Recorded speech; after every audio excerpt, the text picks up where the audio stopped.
Bonjour à tous et bienvenue dans cette nouvelle émission Zoom sur. Et aujourd'hui, mon invité est Bishop David Eli. Yes. Alors, la présentation risque d'être longue parce que c'est un entrepreneur, un serial entrepreneur au royaume de Dieu. Et non, mais c'est vrai, tu fais tellement de choses, c'est impressionnant. Donc, tu es à la fois pasteur Oui, de l'église ANC, Alliance Nouvelle et Chrétienne à oui, Paris, quoi, donc 91 plus oui, précisément. Tu es également conférencier, écrivain, on en parlera oui, tout à l'heure, mais tu viens de sortir ton troisième livre, oui. c'est ça. Et tu es également fondateur de ICJ, ici Yes, sur Instagram. yes. Donc, tu gères cet Instagram-là avec des personnes, plus ton Instagram privé, Oui. Bishop David Eli. Et barbecue aussi, mais ça sera pas une option qui va descendre sur lui aujourd'hui pour le I barbecue. receive it. Oh my God. Ah oui, pour un homme en feu, un feu barbecue, je veux dire, un peu voilà. Donc voilà, multi-casquette, multi-entrepreneur pour le royaume de Dieu, c'est génial. Merci beaucoup. Est-ce que, On rend grâce à Dieu. est-ce que j'ai oublié quelque chose ou tu veux rajouter quelque chose? Bah, à part le fait que je sois nul en cuisine et au barbecue, tu as tout dit. Excellent. Ok, je rappelle, le but de cette émission, c'est à la fois vous présenter des ministères qui sont là sur Internet, qui sont là pour encourager, pour bénir, pour vous édifier. Et j'ai découvert David il n'y a pas très longtemps, qui m'a invité d'ailleurs gentiment dans un de ses lives un soir. Donc, je me suis dit, mais il mérite d'être connu aussi pour la Oh, communauté qui me suit. Parce merci qu'il a beaucoup. vraiment quelque chose aussi à apporter, je le crois. Et Amen. moi, ce que j'aime déjà, c'est avant de faire découvrir, on va parler de ton livre, on va parler aussi d'un thème important de comment rester en feu. Et Yes. je sais que tu es un homme en feu, tu es on va parler de ça. Mais je trouve ça tellement intéressant de aussi découvrir comment les personnes qui sont invitées dans mon émission, comment elles ont découvert Jésus, comment elles sont données Amen. à Jésus. Parce qu'il y a plein de parcours différents et je t'encourage déjà. C'est un premier moyen d'encourager, c'est comment on a découvert Jésus. Mais la parole est à toi. Quelques mots de Amen. témoignage. Dis-nous comment tu as rencontré Jésus. Premièrement, très content de passer ce moment avec toi. Je te considère vraiment comme un vrai frère et ce que tu fais, c'est une bénédiction pour nous tous. On te suit. Tout ce que l'on fait, tu es l'un de nos modèles. Donc, on suit et on est vraiment béni par ce que tu fais. Et Merci. salutations à ton épouse aussi, qui fait un travail super sur Insta. Alors, pour te dire la vérité, je suis issu d'une famille chrétienne. Mes parents sont pasteurs. Et 31 ans cette année, j'ai accepté Jésus à l'âge de 12 ans. Pourquoi aussitôt? Tout simplement à cause de l'amour de Dieu. Oula, je t'arrête parce que j'ai l'impression que tu es en train de raconter ma vie, quoi. Mes parents. Non, mais c'est vrai. Mes parents sont pasteurs et j'ai accepté Jésus à l'âge de 12 ans. Sauf qu'on a 10 ans d'écart. C'est juste, là, on a pile 10 ans d'écart. Donc, vous êtes 90, 90, ouais. 80, tu vois. C'est fou. Mais c'est totalement ça. Mais en fait, ce qui Ton m'a père, touché, tes parents sont nés en Afrique? oui, ils sont nés en Afrique, ouais, Mes et ils sont parents rentrés aussi. aussi. Ah bon. Mais c'est vrai. Mais tu blagues, mais c'est vrai, mes parents sont nés en Afrique. Mon père, il est né au Gabon. Ok, Mon père est né à Libreville. Et ma mère est née en Algérie. C'est l'Afrique du Nord. d'accord. C'est l'Afrique quand même, oui. Voilà. Moi, mon père est né, il est angolais et ma maman ivoirienne. D'accord, ok. Mais là, ils habitent tous en Côte d'Ivoire. C'est maman qui a gagné le battle, si tu veux. Oui, mais en fait, si tu veux, ce qui m'a attiré chez Jésus aussitôt, en fait, c'est l'amour de Dieu, tout simplement. Parce que, ayant grandi avec des parents pasteurs, j'ai été confronté rapidement, si je peux appeler ça comme ça, à la violence, premièrement, de la vie en général, mais la violence aussi du monde chrétien. Hmm. Et c'est vrai que les pasteurs sont un peu les personnes qui sont au front, tu vois, et qui prennent tous les coups, qui prennent parfois toutes ces injustices-là. Et ce qui me fascinait, c'était de voir avec quel recul et avec quel amour mes parents pardonnaient, aimaient, aidaient. Hmm.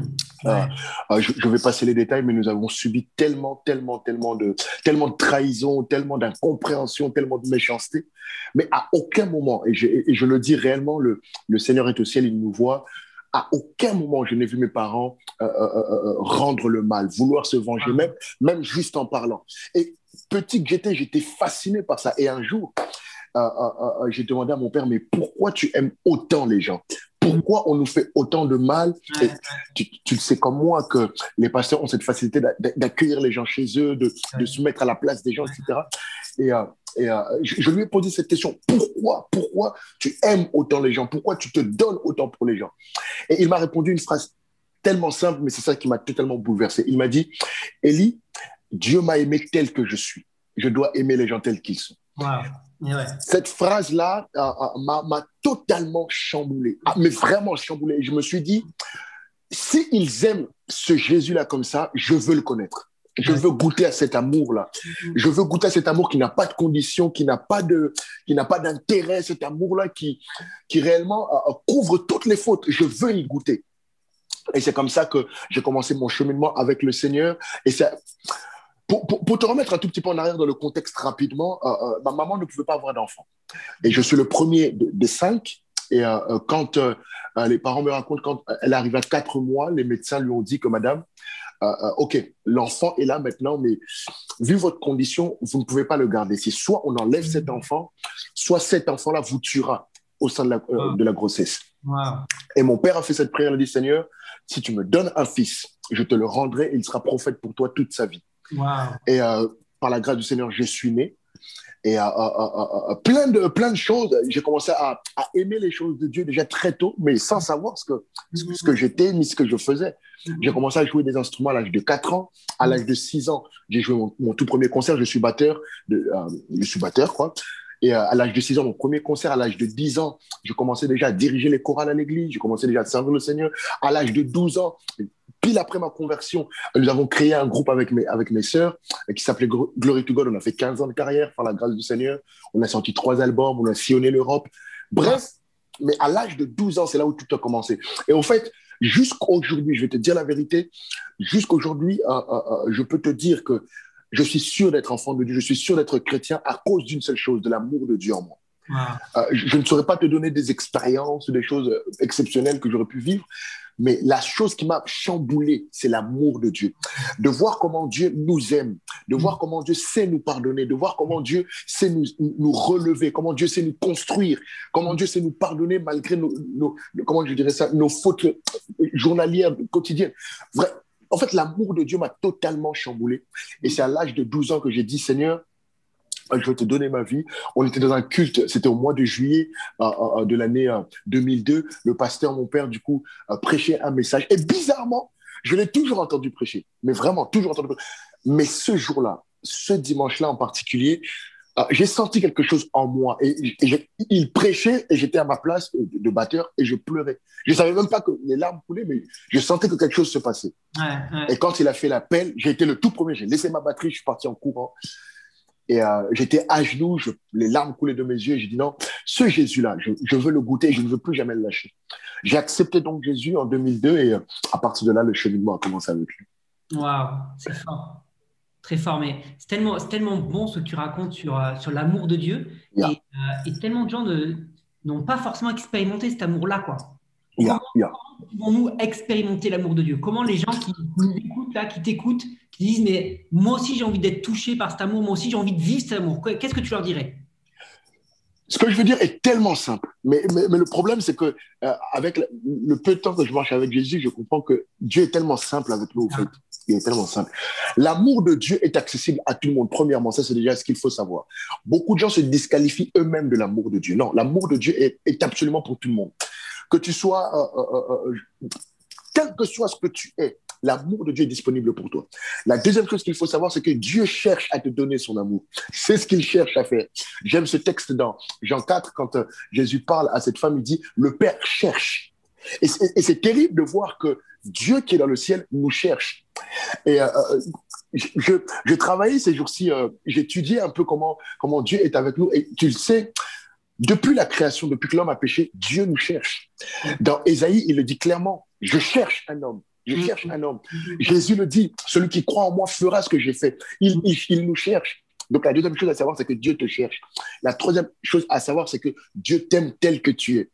Et il t'aime tellement tel que tu es qu'il est prêt à te recevoir comme ça pour te transformer en ce qu'il veut que tu sois. Et quand tu comprends ces trois vérités-là, la quatrième chose, c'est juste ouvre-lui ton cœur. Accepte de venir vers lui tel que tu es. Ne cherche pas à transformer quelque chose. Ne cherche pas à devenir une meilleure version de toi parce que la meilleure version de toi, tu le seras en lui. C'est ça. C'est lui, en fait, qui va te rendre ou te faire devenir cette meilleure version de toi. Donc, c'est juste te donner, dire, OK, je dépose les armes, je dépose absolument tout ce que je suis et te donner à lui. Aussi simple que ça. C'est ça. C'est très, très, très bon. J'ai l'impression que le problème des gens, c'est qu'ils cherchent à devenir la meilleure version d'eux-mêmes pour être aimés. Exactement. Alors qu'en fait, Exactement. c'est laisse-toi aimer de Dieu et tu deviendras la meilleure version de toi-même. Exactement. Mais tout simplement parce que, oh my God, tout simplement parce que la meilleure version de nous est en lui. Et ça se trouve juste dans une phrase. Il nous a créés à son image et à sa ressemblance. Ça veut dire qu'en vérité, si nous voulons être réellement ce que nous devons être, c'est redevenir comme lui. Et c'est quand nous acceptons d'aller vers lui, quand nous acceptons son amour, quand nous acceptons de le laisser entrer dans notre cœur, que nous redevenons ce qu'il avait prévu pour nous au départ. Et pour moi, ça, c'est la plus belle preuve d'amour du Seigneur. C'est lourd. Non, c'est ça, c'est tellement ça. C'est ça, c'est pas à nous de changer, c'est on vient vers Dieu, on reçoit son amour, et en recevant son amour, c'est lui qui en redevient à sa ressemblance. Tout simplement. Amen, amen, amen. C'est totalement ça. Et je le dis très souvent par la grâce du Seigneur, je travaille beaucoup avec les jeunes, et je leur dis très souvent que, en fait, nous avons perverti l'amour tout simplement à cause de ce que l'homme propose comme notion d'amour. Nous cherchons à nous faire accepter des gens. Nous cherchons à devenir pour qu'on nous accepte. Et c'est totalement l'inverse chez Dieu. La preuve, elle est là, c'est que quand nous voulons aimer quelqu'un, c'est nous qui allons vers la personne. Dieu est venu vers nous. Il n'a pas cherché à ce que nous fassions un quelconque effort. Non, la Bible dit dans le livre de 1 Jean, avant que nous l'aimions, il nous aimait déjà, il nous a aimé le premier. Et c'est pour ça que cet amour m'a toujours fasciné. Franchement, je vais t'avouer un truc, bon, ça va faire un peu l'homme fragile, mais c'est la vérité. Il y a des moments où je suis juste assis, que ce soit au bureau, que ce soit chez moi, et mes larmes coulent en fait. Tout simplement parce que je me dis, comment un Dieu aussi parfait, aussi saint, aussi grand, aussi tout ce que tu veux, m'aime en fait. Et il ne m'aime pas pour quelque chose que je fais. Il m'aime juste parce que il m'aime. Rien que Dieu puisse aimer. Je comprends pas pourquoi il m'aime autant. Et même quand je suis à l'église, quand je chante et tout, en fait, mes larmes coulent instinctivement parce que je me dis, mais pourquoi il m'aime? Qu'est-ce qu'il fait? Et franchement, je pense que tu le ressens comme moi, même malgré tout ce que l'on fait, entre guillemets, peut-être l'impact que l'on a, peut-être, je sais pas moi, les choses que nous faisons, il n'y a rien, il n'y a absolument rien qui est équivalent à son amour. Alors je me demande pourquoi il m'aime. Et en même temps, ce qui est intéressant, c'est que plus je me demande pourquoi il m'aime, plus je ressens que j'ai besoin de son amour. Et plus je dépends de son amour. Très, très bon. Très, très bon. Merci pour ce témoignage simple. Et j'aime ces témoignages simples aussi parce que c'est vrai que parfois on entend les témoignages de ouf. J'étais là, j'étais délinquant, et puis Dieu m'a ramené, j'étais là dans la rue, bref. Et puis parfois on s'aperçoit que tout simplement on a aussi grandi dans un contexte chrétien, et puis Dieu vient quand même nous chercher. On a quand même besoin de vivre cette expérience-là, et c'est bon, et c'est très. Amen. On n'a pas besoin d'avoir. Tu sais que moi, il y a des personnes qui parfois m'ont dit, mais j'ai grandi dans une famille chrétienne toute ma vie, j'étais à l'église, et je me suis demandé à un moment donné s'il ne devait pas aller dans le monde pour vraiment expérimenter l'amour de Dieu. Je dis, mais non, pareil. C'est un mensonge du diable. Exactement. Ça, c'est le plus beau mensonge du diable pour te prendre et t'emmener te souiller, te salir bien profond là. Tu n'as pas besoin de ça. Tu n'as pas besoin d'expérimenter la boue du péché pour sentir l'amour de Dieu. Et ce que tu dis là, c'est vrai parce que même quand j'en parle avec mon père, qui lui, du coup, n'a pas été du tout dans une famille chrétienne horrible, laisse tomber, un passé tellement sombre, et il me dit, le plus grand regret que j'ai, et c'est le seul que j'ai, c'est de ne pas avoir connu Jésus plus tôt. C'est ça. Et en fait, cette phrase-là, je l'aime parce que je me dis que moi, j'ai eu cette chance-là, entre guillemets, de le connaître le plus tôt possible et de vivre ce que je vis avec lui, sincèrement. Donc, toi qui me regardes et qui est peut-être dans une vie déjà chrétienne plus ou moins, ne regrette pas de ne pas avoir connu les choses du monde, parce que les gens qui ont connu les choses du monde regrettent de ne pas avoir connu Jésus. Donc, remercie Jésus plutôt d'être déjà dans ta vie. Merci Seigneur. Et si jeune. Ok, est-ce que tu peux nous donner une date importante de ta vie qui t'a partagé? Toute simple. Sincèrement, je vais te dire la vérité. Quand tu me parlais de ça, J'ai cherché toutes les dates possibles, mais la seule qui revient à chaque fois, et je veux absolument l'oublier, cette date, la seule qui revient à chaque fois, c'est le 21 février 2006. Pourquoi? Comme je te l'ai dit tout à l'heure, vraiment avec précision, parce que je veux oublier, mais ça ne sort pas. Je te l'ai dit tout à l'heure que mon père avait fait le vœu de me donner à Dieu. Ouais. Mais les 16 premières années de ma vie, bah, finalement, tu vois, j'ai accepté Jésus en 2002, je me suis baptisé en 2004.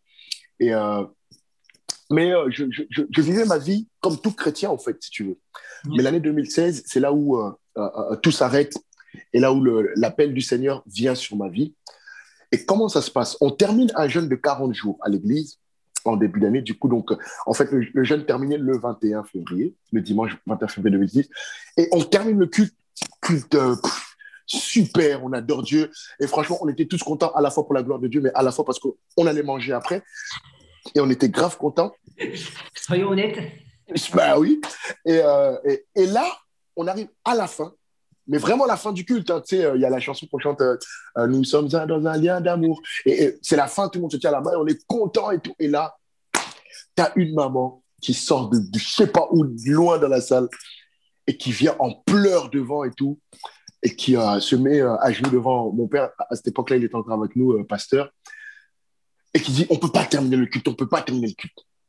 Et tu sais, genre, on la regarde tous, et on vient de se taper 40 jours, on est KO, on va le terminer ce culte. Et elle dit, non, on peut pas terminer parce que Dieu me parle dans mon cœur qu'il faut qu'on prie pour Élie. D'accord, il n'y a pas de problème jusque-là. Et elle commence à parler de la parole du Seigneur en disant, Dieu t'appelle, Dieu veut reprendre ta vie maintenant à cause du vœu que tes parents avaient fait. Wow. Et là, tu sais, tu deviens un peu bête parce que j'étais le seul Élie dans la pièce, mais je me suis dit, certainement qu'elle parle d'un autre Élie. En fait, certainement qu'il y a quelqu'un qui est venu pour la première fois et il s'appelle aussi Élie, tu vois. Ou certainement c'est le deuxième nom de quelqu'un d'autre. Et là, mon père fond en larmes, ma maman de l'autre côté fond en larmes. Et elle n'en démord pas. Elle est là, il faut qu'on prie pour lui. Dieu va l'utiliser, Dieu. Et mon père m'appelle et tout. Mon père m'appelle et il me met à genoux, il prie pour moi, il prend l'huile, il appelle tous les pasteurs, tous les anciens de l'église. Et il dit, effectivement, j'ai fait un vœu il y a 16 ans au Seigneur, que j'allais rendre cet enfant à Dieu pour qu'il soit prophète pour Dieu. Alors aujourd'hui, nous le rendons à Dieu, nous le consacrons à Dieu, nous prions pour lui pour qu'il soit un serviteur de Dieu. Et pendant qu'il parlait, il mettait l'huile, histoire vraie, véridique, pendant qu'il mettait l'huile, je suis parti en courant. Je me suis levé et je suis parti en courant. Et j'étais en larmes et je disais, hors de question, je ne veux pas. C'est pas ma vie. C'est pas moi qui veux, c'est pas juste. J'ai rien demandé, moi j'ai juste envie d'être chrétien. Et je dis, mais c'est mort, je veux pas. Et là, tu as les anciens et quelques mamans qui courent derrière moi et tout. Mais je suis vraiment sorti de l'église, j'étais dans la rue et tout. Et j'étais en larmes et je dis, hors de question. Je ne veux pas être pasteur, je ne veux pas servir Dieu.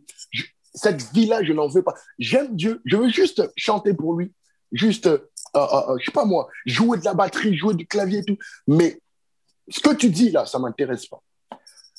Et après 20 minutes de battle, finalement, je suis revenu. Et ce qui est drôle, c'est que pendant que moi, j'étais parti, lui continuait à prier. Il ne savait même pas que j'étais plus là. Ah oui, d'accord. Et au final, je suis revenu et puis j'étais plein d'huile partout et tout. Et c'est là, en fait, où, je vais te dire la vérité, c'est là où toute ma vie a basculé parce que autant... on en parlera après tout à l'heure, mais autant j'avais goûté l'amour de Dieu, autant ce jour-là, quelque chose est né en moi, une passion. Jusque-là, j'aimais Dieu parce qu'il m'a aimé, mais je peux te dire qu'à ce moment-là, la passion est descendue en moi. Et beaucoup de gens me demandent justement pourquoi je suis tout le temps en sourire, pourquoi je suis tout le temps aussi chaud pour Dieu. Ce jour-là, une passion est née en moi. Et c'était quoi cette passion? Je ne saurais pas je te dis la vérité, je ne saurais pas te l'expliquer. Mais quelque chose est en moi. Je ne veux pas que les gens aillent en enfer. Je ne veux pas que les gens ne connaissent pas Jésus. Et notre plateforme, d'ailleurs, s'appelle Ici, c'est Jésus à cause de ça. Ouais. Je veux présenter Jésus, mais de la manière la plus simple possible. En fait, mon souci, c'est que la personne qui est la plus éloignée de Jésus, qui a un arrière-plan, genre, où ils n'ont jamais entendu parler de Jésus, puisse le connaître. Ouais. Avec les mots les plus simples. Et c'est comme ça que... Et cette date-là est restée dans ma tête. Et pourquoi j'ai envie d'oublier? Parce que c'est là où tout a changé pour moi. J'étais plus un enfant normal, j'étais plus. Et tu sais, même à l'église, tu pouvais plus rien faire. On n'a pas prié pour toi par hasard. Oui, c'est pas toi qui. Pourquoi tu te comportes comme ça? Et là, c'est devenu l'enfer. C'est devenu n'importe quoi. Donc voilà, c'est cette date-là qui m'a toujours marqué. Et en même temps, j'ai pas envie, j'ai envie d'oublier, mais en même temps, j'aime ce que Dieu fait. Et c'est encore une preuve de l'amour de Dieu parce que à 16 ans, tu es un gamin. À 16 ans, tu connais rien. Et Dieu m'a fait confiance aussitôt, en fait. Ouais, ouais. Et on pourrait en parler, mais des heures et des jours, des choses que Dieu enfin, m'a fait grâce de vivre. C'est tellement bon, c'est tellement bien. Et voilà. 21 février 2006, tout a basculé là. Le jour où tu as basculé. Excellent. Juste avant d'arriver sur notre thème, comment rester en feu, Yes. parlons rapidement de ton troisième livre qui vient de sortir, que tu as écrit, de quoi il parle et comment on peut se procurer éventuellement. Très simplement, il s'appelle De Pierre à Pierre, c'est-à-dire de Pierre le pêcheur à Pierre l'apôtre. Le but de ce livre est très simple, de décomplexer les enfants de Dieu quant à leur marche chrétienne. Wow. Ouais, ça fait 11-12 ans maintenant que je suis pasteur. Et très souvent, je remarque que beaucoup de gens n'arrivent pas à entrer dans leur appel par complexe. Ils n'arrivent pas à rentrer dans leur appel parce qu'ils ne se sentent pas prêts, ils ne se sentent pas dignes, ils ne se sentent pas à la hauteur. Et en fait, dans ce livre, on essaye de retracer la vie de Pierre, finalement, de voir que Jésus l'a pris vraiment hors des choses de Dieu. Et son cheminement nous... En fait, on s'identifie tous à l'histoire de Pierre. Pierre a eu des moments de doute. Pierre a eu des moments où il a abandonné la foi. Pierre a eu des moments où il a renié Jésus. Pierre a eu des moments d'exploit. Pierre a eu des moments de doute. Pierre a eu des moments de... Moi, j'appelle ça d'orgueil chrétien, d'être super chrétien. Il a eu tellement d'étapes qui nous ressemblent. Et on a écrit ça, c'est un livre de près de 140 pages. On peut l'avoir sur la Fnac, Amazon, tout ce que tu veux. Ou vous pouvez m'écrire sur nos réseaux et on vous l'envoie. Et puis voilà. Super, excellent. Donc, je pense que ça peut vraiment vous encourager ce livre. N'hésitez pas à le voir, l'acheter, le lire pour entrer dans votre appel, vous aussi. Yes. Ok, on arrive sur cette dernière partie de notre entretien et sur comment rester en feu. J'ai choisi ce thème-là parce qu'à chaque fois que je tombe sur tes posts Instagram, tu es un homme on fire. Maintenant, à chaque fois que je tombe sur tes extraits de prédication, je sais, mais c'est the fire. Encore ce matin, et je trouve ça fort. Je me dis, il a le feu. Comment peux-tu communiquer ce feu? Comment tu peux... J'ai envie que tu communiques ce feu à ceux qui vont écouter cette vidéo. Partage-nous. Quel est ton secret? Comment tu peux encourager les gens? Comment les gens peuvent obtenir ce feu? Je te remercie de me permettre de parler de ça parce que pour moi, c'est très important. 3 choses rapidement, mais tellement simple, mais 3 choses. Premièrement, avoir expérimenté Jésus, avoir accepté Jésus. Pour moi, c'est la base. Et à chaque fois qu'on me pose ce type de questions-là, je commence par ça. Pourquoi? On ne peut pas transmettre quelque chose qu'on n'a jamais expérimenté. C'est impossible. La première chose, c'est expérimenter Jésus, accepter Jésus, qu'il devienne notre Seigneur et notre Sauveur. La deuxième chose, c'est vivre l'expérience du Saint-Esprit. Oh my God. Et ça, je pourrais en parler pendant toute ma vie. L'expérience du Saint-Esprit, c'est Jésus, c'est Dieu en nous, qui vient marcher avec nous, qui vient faire de nous ces témoins-là. J'aime comment Jésus le dit. Quand l'Esprit viendra, il fera de vous des témoins. Et j'ai toujours dit, le témoin, c'est celui qui a expérimenté l'accident. Et quand le Saint-Esprit vient, il vient nous faire vivre cet accident-là avec Jésus. C'est ça. Et du coup, on peut en parler. Et la troisième chose, c'est ce que je disais précédemment, c'est la passion pour les âmes, la passion pour les perdus. Je vais te dire quelque chose. Il n'y a rien pour moi qui soit plus important que les âmes. Il n'y a absolument rien. Et je pense que tu es d'accord avec moi. Si nous faisons tout ça, c'est justement pour que les gens puissent accéder à Jésus-Christ. Permets-moi de le dire, avec tout le contexte que nous vivons actuellement, je ne comprends pas que les gens ne sentent pas l'urgence de gagner les gens à Jésus. Moi, je suis dans le domaine des jeunes, entre guillemets, et franchement, toutes ces dernières semaines, ce qu'on a entendu, les meurtres, les bandes, les injustices, mais c'est fou que nous puissions être chrétiens et ne pas être alarmés par tout ça. Je te dis la vérité, quand moi j'entends que des jeunes de 14 ans, de 13 ans, c'est pas pour faire l'ancien, mais quand on était plus jeune, non mais c'est vrai, quand on était plus jeune, c'était impossible d'entendre ça. Quand on était plus jeune, d'entendre que 3-4 jeunes sont morts dans l'année, mais c'était un truc de fou, on se dit mais c'est aberrant. Et dans cette génération, dans cette époque, en une semaine, on peut entendre que 3-4 jeunes sont morts, par balle, par couteau, par tout ce que tu veux, mais c'est fou. Et moi, je me dis, j'ai Jésus en moi. J'ai la solution en moi. Pourquoi je dois la garder? Cette passion-là, c'est ça en fait qui guide ma vie. C'est ça le moteur, c'est ça le fil rouge de ma vie. C'est de transmettre Jésus. Mais la nuance, comme je le disais tout à l'heure, ayant grandi à l'église, j'ai souvent remarqué que Jésus était bien présenté, mais de manière trop spirituelle. C'est-à-dire que le commun des mortels, entre guillemets, ne comprenait pas ce qu'on racontait. Je te fais une anecdote avant que je termine sur ça. Un évangéliste arrive, je crois bien que c'était au Bénin ou au Burkina, j'ai oublié le pays. Il arrive, il prêche, c'est un anglophone, il prêche et tout, et à la fin, il parlait du sang de Jésus, et il dit à la fin, OK, tous ceux qui veulent que le sang de Jésus les lave, venez devant. Parce que quand le sang de Jésus va vous laver, vous serez plus blanc que la neige. Et personne n'est venu. Mais personne. Et le soir, il entre dans sa chambre, dans son hôtel, il est en pleurs. Il dit, mais Seigneur, qu'est-ce que j'ai mal fait? Qu'est-ce que j'ai mal dit? Et il est perturbé. Et le lendemain matin, son interprète vient. Il dit, ça va, ouais, tout va bien, mais je ne comprends pas pourquoi hier, qu'est-ce qui n'a pas fonctionné? Et l'interprète lui pose cette question. C'est quoi la neige? Et là, le prédicateur, comment ça, c'est quoi la neige? Et il dit, mais en fait, quand tu prêchais, tu m'as demandé de parler de la neige. Mais je ne sais même pas ce que c'est, moi. Et le prédicateur dit, attends, ça veut dire que quand je t'ai dit de dire la neige, tu n'as même pas su le traduire. Non, je n'ai pas su le traduire, je ne sais pas ce que c'est. Enfin, je ne sais pas. Et il essaie de lui expliquer que, ben voilà, c'est quand c'est un truc blanc qui descend. Et puis non, on ne connaît pas ça ici. À midi, ils mangent tous du riz. Et là, le prédicateur voit la blancheur du riz. Et le soir, il reprend le même message, mot pour mot, mais vraiment le même. Mais à la fin, il dit, OK, tous ceux qui veulent être lavés par le sang de Jésus, venez devant, parce que si le sang de Jésus vient, il vous lavera de vos péchés, vous serez plus blanc que le riz. Et toute la salle est venue devant. Même des pasteurs sont venus devant. C'est pourquoi je vous raconte cette histoire, parce qu'en fait, parfois, nous n'arrivons pas à transmettre le message, tout simplement parce que nous sommes trop compliqués. Nous disons des choses que les gens ne comprennent pas. Et moi, en travaillant avec les jeunes pendant plusieurs années, j'ai compris que très souvent, ils veulent venir à Jésus.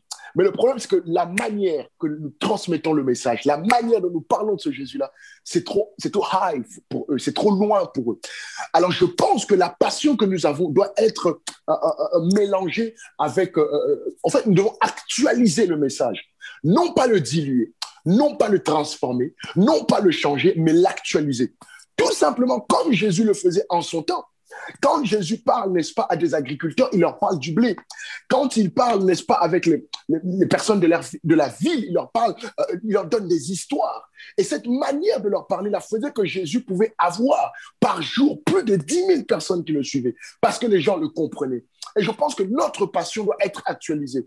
L'Église doit être actualisée, le message doit être actualisé. Et surtout dans le contexte actuel, nous devons absolument actualiser le message de plusieurs manières, par notre langage, par les canaux que nous utilisons pour faire passer le message. Je suis très content aujourd'hui que nous puissions être sur Internet parce qu'il y a encore des communautés, il y a encore des endroits où ils ne veulent pas passer par Internet. Mais c'est très grave.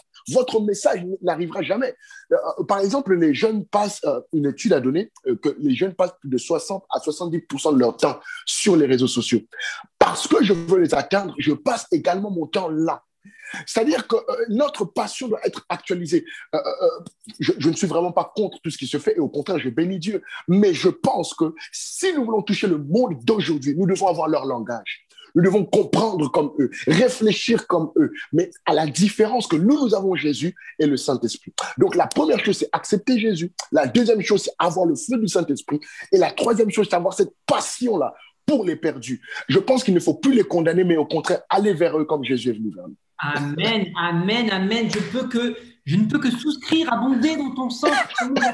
Moi, c'est ce que je dis tout le temps. Je dis, il faut aller là où les gens sont. Les gens sont sur YouTube, va sur YouTube. Les gens sont sur TikTok, va sur TikTok. Bon, Amen. moi, j'avoue que j'ai essayé TikTok.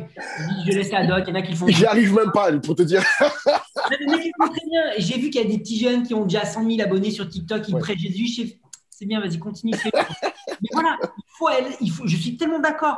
Moi, je trouve qu'un des problèmes qu'on a aujourd'hui, c'est qu'on veut absolument ramener les gens à l'église, alors que Jésus a dit allez dans les nations.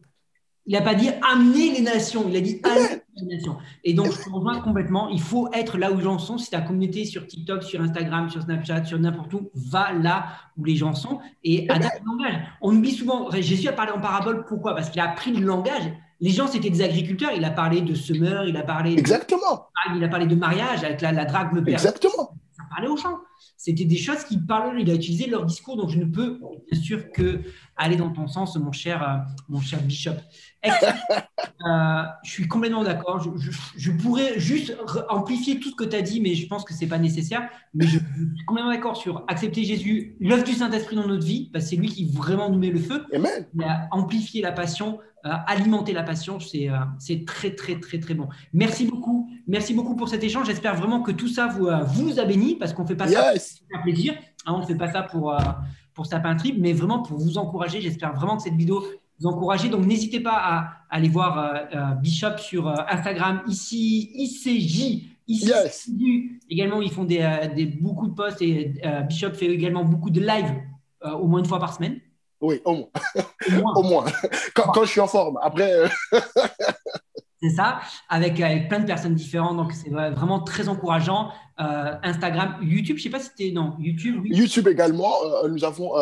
en fait, à chaque fois, on a tout en double. Sur Instagram, il y a le mien personnellement où je parle beaucoup plus de tout ce qui est attrait avec le réveil, l'évangélisation, le feu du Saint-Esprit, etc.